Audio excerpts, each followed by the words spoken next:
হেই বন্ধুরা, আজ আমি হাজির হয়েছি 2016 সালে মুক্তিপ্রাপ্ত একটি action fantasy movie Gods of Egypt নিয়ে।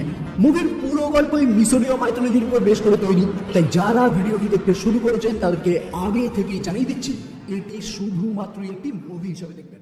গড সম্পর্কে আমাদেরকে জানিয়ে দেওয়া হয় যারাই এই পুরো মিশরে রাজত্ব করত। প্রথমত রায়ের পুত্র গড অফ লাইট ওসিরিস, যিনি এই মুহূর্তে নীল নদীর পাড়ে থাকা এই মিশরীয় সভ্যতার উপর শাসন করেন।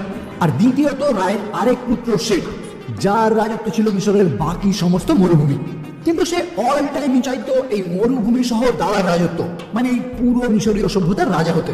আর এই সুযোগ তখনই আসে যখন ওসিরিস তার একমাত্র পুত্র হোরাসকে মিশরীয় সভ্যতার রাজা হিসাবে ঘোষণা করার সিদ্ধান্ত নেয়।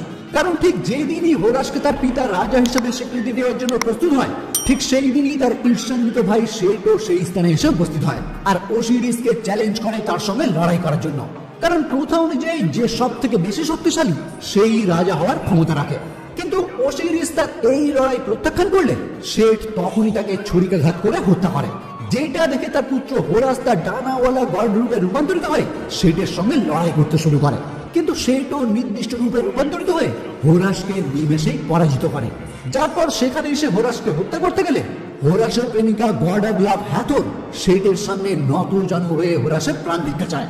ফলে হোরাসের দুই চোখ উপড়ে নিয়ে শেখ তাকে হত্যা না করে ছেড়ে দেয়। নির্ভর করতো যে যার কৃতকর্মের উপর, মানে কে কতটা ভালো কাজ করেছে তার উপরেই নির্ভর করতো কে কত তাড়াতাড়ি পুনর্জন্ম নেবে। কিন্তু এই মুহূর্তে শেখ ঘোষণা করে পুনর্জন্ম নেওয়ার জন্য এখন থেকে ট্যাক্স দিতে হবে, আর যে যত বেশি ট্যাক্স দেবে তার পুনর্জন্ম তত তাড়াতাড়ি ঘটবে। ওকে, তো এখান থেকে 1 বছর কেটে যায়, যেখানে আমরা দেখতে পাই শেখ এখন পুরো মিশরকেই নিজের অধীনে নিয়ে নিয়েছে। তাই তার অধীনে থাকা সমস্ত প্রজারা তার আদেশ অনুসরণ করতে বাধ্য। আর যদি কেউ তাকে উপেক্ষা করে তাহলে হয় তাকে মেরে ফেলা হয়, আর না হলে কৃতদাস বানিয়ে দেওয়া হয়।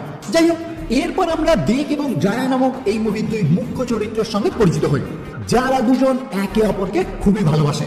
কিন্তু দুর্ভাগ্যের বিষয়, শেখ নিজেকে রাজা হিসেবে ঘোষণা করার পর তাদের জীবন এখন অনেকটাই পাল্টেছে। কারণ জায়া বর্তমানে শেখের প্রধান নির্মাতা উরসুর একজন দাসী, আর বেক একটি ছোটখাটো চোর হিসেবে কোনোভাবে তার জীবন কাটাচ্ছে। যদিও বেক মাঝে মাঝে লুকিয়ে জায়ের সঙ্গে দেখা করে, কিন্তু এইভাবে আর কতদিন চলবে এটা তারা কেউই জানে না। কারণ যার মালিক মানে উরসু একদমই ভালো মানুষ না। তাই সে যদি জানতে পারে তার অনুভবের কথা জানতে পেরে জায়া একদিন তাকে জানায়, আমরা যদি কোনোভাবে হোরাসের চোখটাকে আবারও ফিরিয়ে দিতে পারি তাহলে সে নিশ্চয়ই ফিরে আসবে তার বাবার মৃত্যুর বদলা নিতে, আর সে তার লক্ষ্য পূরণ করতে পারলে আমাদেরও এই দুর্দশা কেটে যাবে। কিন্তু প্রশ্ন হলো, হোরাসের চোখ বর্তমানে কোথায় রয়েছে? আসলে এই 1 বছরে শেখের প্রধান নির্মাতা উরসু শেখের বাবা মহান রায়ের উদ্দেশ্যে একটি বিশাল উঁচু স্মৃতিস্তম্ভ তৈরি করেছে, যেখানেরই একটি গোপন ভল্টে রাখা রয়েছে হোরাসের চোখ। আর জায়া ওই গোপন ভল্টের ম্যাপ বেককে দেখে সেখান থেকে হোরাসের চোখটাকে চুরি করে আনতে বলে, যাতে তারা হোরাসের ওই চোখ ফিরিয়ে দিয়ে তাকে সাহায্য করতে পারে। ফলে প্রেমিকের কথা মতো বেকও ওই ভল্টের মধ্যে প্রবেশ করে বহু বাধা কাটিয়ে হোরাসের একটি মাত্র চোখ উদ্ধার করে, কারণ ওই ভল্টে একটি চোখই রাখা ছিল। ফলে সেটা নিয়েই বেক যখন তার গার্লফ্রেন্ডের কাছে ফিরে আসে তখন অলরেডি উরসু জেনে গেছে জায়া তার প্রেমিকাকে সাহায্য করেছে ওই ভল্টে প্রবেশ করতে। ফলে প্রহরীরা সঙ্গে সঙ্গে তাদের দুজনকে চারিদিক থেকে ঘিরে ফেলে। কিন্তু বেক তার কাছে থাকা হোরাসের ওই চোখ ব্যবহার করে জায়াকে সঙ্গে নিয়ে সেখান থেকে পালানোর চেষ্টা করে, যাতে যত তাড়াতাড়ি সম্ভব ওই চোখ তারা হোরাসের হাতে হস্তান্তর করতে পারে। কিন্তু দুর্ভাগ্যবশত এই পালানোর টাইমে উরসুর ছোড়া একটি তীরে জায়া গুরুতর ভাবে আঘাতপ্রাপ্ত হয়। ফলে বেক আরো দ্রুত তাকে নিয়ে হোরাসের কাছে পৌঁছানোর চেষ্টা করে, যাতে হোরাস তাকে কোনো রকম ভাবে সাহায্য করতে পারে। যদিও নির্দিষ্ট জায়গায় পৌঁছানোর আগেই জায়া তার শেষ নিঃশ্বাস ত্যাগ করে। কিন্তু তবুও বেক ওই চোখ নিয়ে হোরাসের কাছে পৌঁছে ওই চোখের বিনিময়ে তাকে যখন সাহায্য করতে বলে তখন এটা শুনে বেক তার উপর খুবই রেগে যায়। কারণ বর্তমান টাইমে পুনর্জন্মের জন্য ট্যাক্স লাগে, আর যেহেতু জায়ার কাছে এই মুহূর্তে কোনো অর্থই নেই তাই তার পুনর্জন্ম এই মুহূর্তে এক প্রকার অসম্ভব, যে কারণে সে হোরাসকে তার চোখ ফিরিয়ে দিতেও অস্বীকার করে। যদিও হোরাস তাকে ধরে তার থেকে নিজের চোখ ঠিকই কেড়ে নেয়। আর এরপরে সে যখন জানতে চায় আমার আরো একটি চোখ কোথায়, তখনই বেক তাকে জানায় তোমার আরো একটি চোখ রয়েছে সেটার পিরামিডের মধ্যে, আর আমি জানি ওই পিরামিডের মধ্যে কিভাবে প্রবেশ করা যায়। কিন্তু আমি তোমাকে সেখানে প্রবেশ করতে তখনই সাহায্য করবো যখন তুমি আমাকে কথা দেবে আমার গার্লফ্রেন্ডকে তুমি পুনরায় জীবিত করে তুলবে, না হলে আমি তোমাকে এই বিষয়ে কোনো সাহায্য করবো না। এবার এই কথা শুনে হোরাস তাকে জানায় কাউকে পুনরায় জীবিত করার ক্ষমতা একমাত্র রাজারই থাকে। তাই তুমি যদি আমাকে সাহায্য করো ওই দ্বিতীয় চোখ ফিরে পেতে, তাহলে তারপরে আমি শেঠকে হারিয়ে রাজা হয়ে তোমার প্রেমিকাকে পুনরায় জীবিত করে তুলবো। যদিও হোরাস জানে এটা তার পক্ষে করা প্রায় অসম্ভব, কিন্তু তবুও সে তার চোখ ফিরে পাওয়ার আশায় এই মুহূর্তে সে বেগকে কথা দিয়ে দেয় তার প্রেমিকাকে পুনরায় জীবিত করার। ফলে এরপরেই তারা দুজন বেরিয়ে পড়ে হোরাসের দাদা রায়ের সঙ্গে দেখা করতে। কারণ হোরাস খুব ভাগানে সে শুধুমাত্র যায় লাশ দেখতে পায়, কারণ হোরাস তো আগে থেকে সেখান থেকে পালিয়েছে। ফলে সঙ্গে সঙ্গে সে তার সেনাবাহিনীদের অর্ডার দেয় হোরাস বর্তমানে কোথায় রয়েছে সেটা উদ্ধার করার জন্য।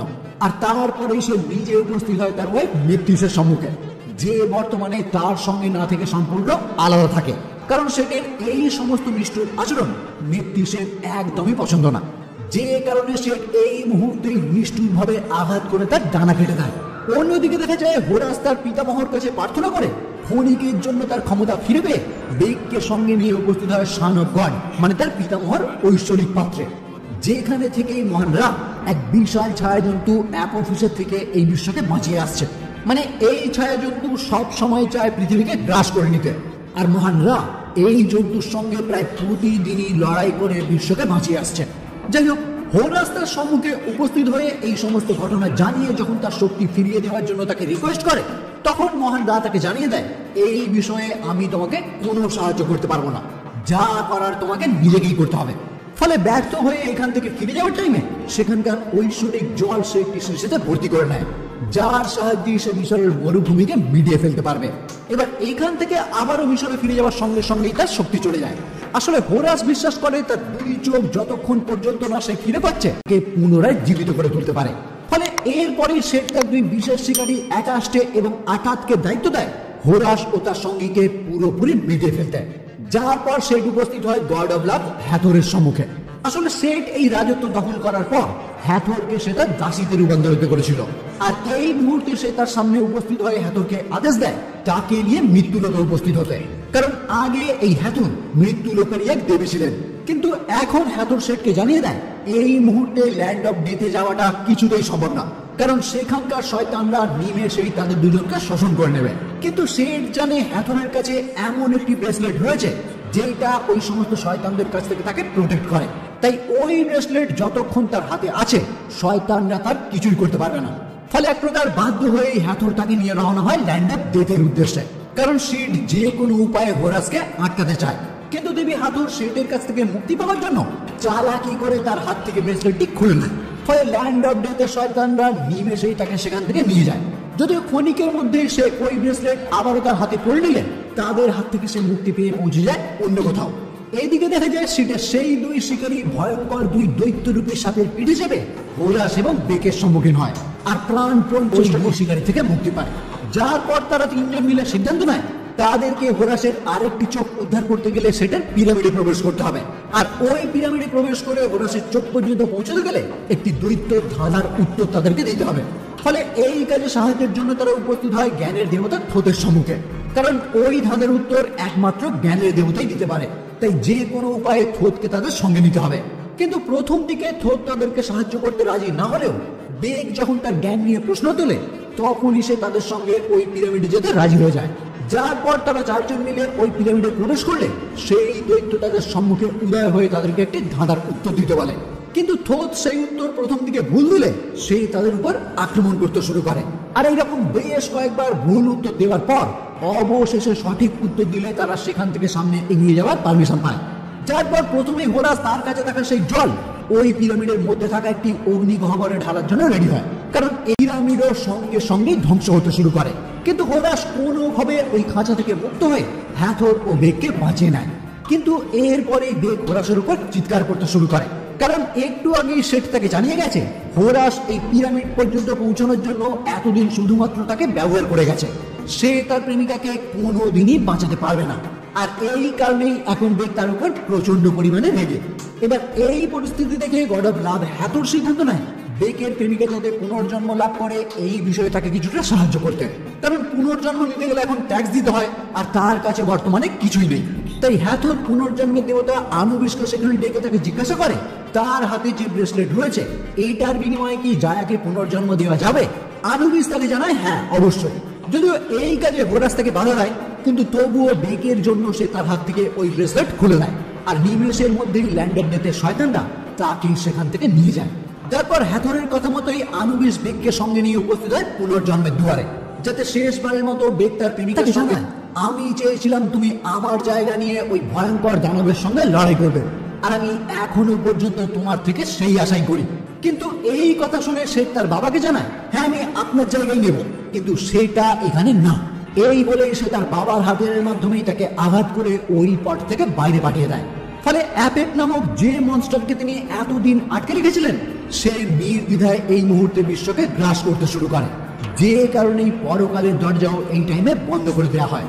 ফলে বেগ আবারও হোরাসের কাছে ফিরে এসে তাকে জানায়, যা করার আমাদেরকে এখন খুব তাড়াতাড়ি করতে হবে, না হলে সমস্ত কিছুই ধ্বংস হতে চলেছে।